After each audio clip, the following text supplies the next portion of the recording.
4 ಗಂಟೆ 5 ಗಂಟೆಗೆ ನಾನು ಯಾಕೆ ಕಾಯ್ಬೇಕು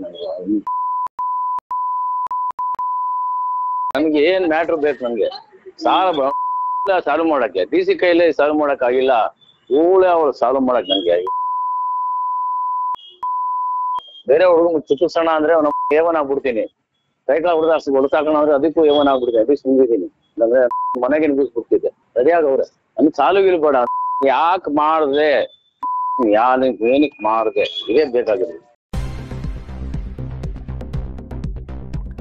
ಸಾಮಾಜಿಕ ಹೋರಾಟಗಾರ್ತಿಗೆ ಶ್ರೀ ಸಾಯಿ ಸೆಂಟರ್ ಮಾಲೀಕನಿಂದ ಜೀವ ಬೆದರಿಕೆ. ಪ್ರದೀಪ್ ದುಬೆ ಜಾತಿ ನಿಂದನೆ ಹಾಗೂ ಕೊಲೆ ಬೆದರಿಕೆಯನ್ನು ನೀಡಿದ್ದಾನೆ. ಅಕ್ರಮಗಳ ಸಾಕ್ಷ್ಯ ಬಹಿರಂಗಪಡಿಸಿದ ಅಮೃತ ಜೈರಾಮ್ ನ್ಯಾಯಕ್ಕಾಗಿ ಮೊರೆ ಹೋಗಿದ್ದಾರೆ. ರಿಹಾಬ್ ಸೆಂಟರ್ ಒಳಗೆ ಮಾಲೀಕ ಕುಡಿತ ಮತ್ತು ಅನೈತಿಕ ವರ್ತನೆ ಬಹಿರಂಗವಾಗಿದೆ. ಅಧಿಕಾರಿಗಳ ಸರ್ಕಾರದ ಬಗ್ಗೆ ಪ್ರದೀಪ್ ದುಬೆ ಹೇಳಿಕೆ ನೀಡಿದ್ದಾನೆ. ಇದರ ಅಸಲಿ ಕಹಾನಿ ಏನು ಅನ್ನೋದನ್ನ ನೋಡೋಣ.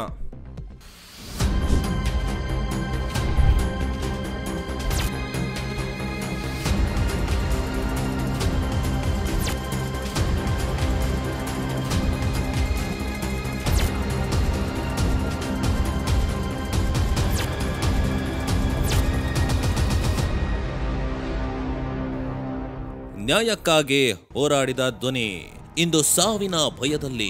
ಸಾಮಾಜಿಕ ಹೋರಾಟಗಾರ್ತಿ ಅಮೃತ ಜಯರಾಮ್ ಆಕೆ ಬಯಲಿಗೆಳೆದಿದ್ದು ಸಮಾಜದ ಕಣ್ಣು ಮುಚ್ಚಿದ್ದ ಒಂದು ಕರಾಳ ಸತ್ಯವನ್ನ. Shri Sai freedom foundation rehab ಸೆಂಟರ್ನ ಅಕ್ರಮಗಳನ್ನ, ಅಲ್ಲಿ ನಡೆಯುತ್ತಿದ್ದ ಮಾನವೀಯತೆಯ ದಮನವನ್ನು, ಸತ್ಯವನ್ನು ಹೊರಗೆಳೆದ ಅಮೃತ ಜೈರಾಮ್ಗೆ ಸಿಕ್ಕಿದ್ದು ಏನು? ಸೆಂಟರ್ನ ಮಾಲೀಕ ಪ್ರದೀಪ್ ದುಬೆ ಎಂಬ ಕ್ರೂರ ಮನಸ್ಸಿನವನಿಂದ ಜಾತಿ ನಿಂದನೆ ಮತ್ತು ಕೊಲೆ ಬೆದರಿಕೆ. ನಿನ್ನ ಮನೆಗೆ ರೌಡಿಗಳನ್ನ ನುಗ್ಗಿಸ್ತೀನಿ, ಕೊಲೆ ಮಾಡಿಸ್ತೀನಿ. ಈ ಮಾತುಗಳು ಕೇವಲ ಬೆದರಿಕೆಗಳಲ್ಲ, ಅಮೃತರವರ ಜೀವಕ್ಕೆ ನೇರ ಕುತ್ತು. ಈ ಅಕ್ರಮಗಳ ರೂವಾರಿ ಪ್ರದೀಪ್ ದುಬೆ ತನ್ನ ಸ್ವಂತ ರಿಹಾಬ್ ಸೆಂಟರ್ನೊಳಗೆ ಏನು ಮಾಡ್ತಿದ್ದ? ಪುನರ್ವಸತಿ ಕೇಂದ್ರದಲ್ಲಿ ಕುಡಿತ, ನೃತ್ಯ, ಸಿಗರೇಟ್ ಮತ್ತು ಹೆಣ್ಣು ಮಕ್ಕಳೊಂದಿಗೆ ಆತನ ಅಸಹ್ಯ ವರ್ತನೆ. ವ್ಯಸನ ಮುಕ್ತಿ ಕೇಂದ್ರವೇ ದುಶ್ಚಟಗಳ ಅಡ್ಡವಾಗಿ ಪರಿವರ್ತನೆಯಾದ ಕರಾಳ ಅಧ್ಯಾಯವಿದು. ಅಮೃತ ಜೈರಾಮ್ ಸಾಕ್ಷ್ಯಾಧಾರಗಳ ಸಮೇತ ಇದನ್ನೆಲ್ಲ ಜಗತ್ತಿಗೆ ತೋರಿಸಿದರು. ಅಷ್ಟೇ ಅಲ್ಲ, ಡಿಸಿ, ಡಿಎಚ್ಒ, ಪೊಲೀಸ್ ಇಲಾಖೆ ಅಧಿಕಾರಿಗಳು ನನ್ನ ಕೈಯಲ್ಲಿದ್ದಾರೆ ಎಂದು ಈ ರಿಹಾಬ್ ಮಾಲೀಕ ಬಾಯಲ್ಲಿ ಹೊರಬಂದ ಮಾತುಗಳನ್ನ ನೀವೇ ಕೇಳಿ.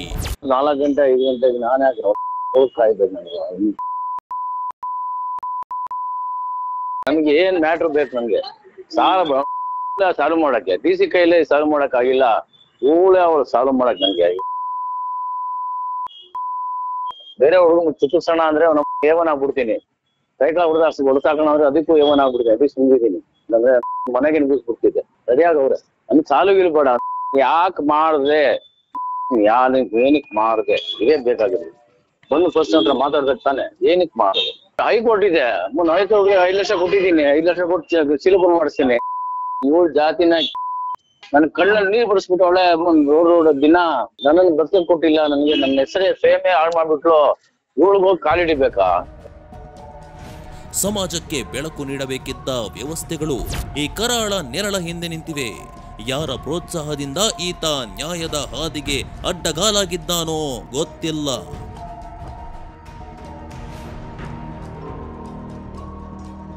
ಪೊಲೀಸ್ ಇಲಾಖೆಗೆ, ಆರೋಗ್ಯ ಇಲಾಖೆಗೆ, ಟಿಎಚ್ಒ, ಡಿಎಚ್ಒ, ಡಿಸಿ ಇವರಿಗೆಲ್ಲ ತುಂಬಾ ತೊಂದರೆ ಕೊಟ್ಟು ಜನದ್ದು ಡಿಸಿ ಹತ್ರ, ಟಿಎಚ್ಒ ಹತ್ರ ನಾವು ಎಲ್ಲ ಕೊಟ್ಟಿದೀವಿ. ನೆಲಮಂಗಲ ರೂರಲ್ ಸ್ಟೇಷನ್ ಅಲ್ಲೂ ನಮ್ದು ಎಲ್ಲ ಕೊಟ್ಟಿದೀವಿ. ಹೇಳಿದಾರಷ್ಟೇ ಅದು ಪ್ರೋತ್ಸಾಹ ಮಾಡಿಲ್ಲ, ಯಾರು ಪ್ರೋತ್ಸಾಹ ಮಾಡಲ್ಲ. ಯಾಕಂದ್ರೆ ಅದನ್ನು ಇನ್ನು ಜೀವ ಬೆದರಿಕೆ ಮತ್ತು ಹೊಲಸು ಪದಗಳ ನಿಂದನೆಗೆ ತುತ್ತಾದ ಅಮೃತ ಜೈರಾಮ್ ಈಗ ಪೊಲೀಸ್ ಠಾಣೆಯ ಮೆಟ್ಟಿಲೇರಿದ್ದಾರೆ. ಆಕೆಯ ಜೀವಕ್ಕೆ ಅಪಾಯವಿದೆ, ಆಕೆಯ ಹೋರಾಟ ನಿಲ್ಲದು. ಈ ರಿಹಾಬ್ ಸೆಂಟರ್ನ ನಿರ್ಮೂಲನೆ ಆಗಲೇಬೇಕು ಎಂದು ಮಾಲೀಕನ ಮಾತುಗಳು ಆತನ ಕರಾಳ ಜಗತ್ತಿನ ಕನ್ನಡಿ ನ್ಯಾಯ ಎತ್ತ ಸಾಗುತ್ತಿದೆ. ಇಡೀ ಸಮಾಜ ತಲೆ ತಗ್ಗಿಸುವಂತಹ ಈ ಕ್ರೌರ್ಯಕ್ಕೆ ಕೊನೆಯಲ್ಲಿದೆ. Shri Sai freedom foundation rehab centre ಮತ್ತು ಅದರ ಮಾಲೀಕ ಪ್ರದೀಪ್ ದುಬೆ ಅಕ್ರಮಗಳು ಬಯಲಾಗಿದೆ. ಇನ್ನು ಮುಂದೆ ಏನಾಗಲಿದೆ? ಈ ಸತ್ಯ ಯುಗದಲ್ಲಿ ನ್ಯಾಯಕ್ಕೆ ಜಯ ಸಿಗುವುದೇ ಕಾದು ನೋಡಬೇಕಾಗಿದೆ.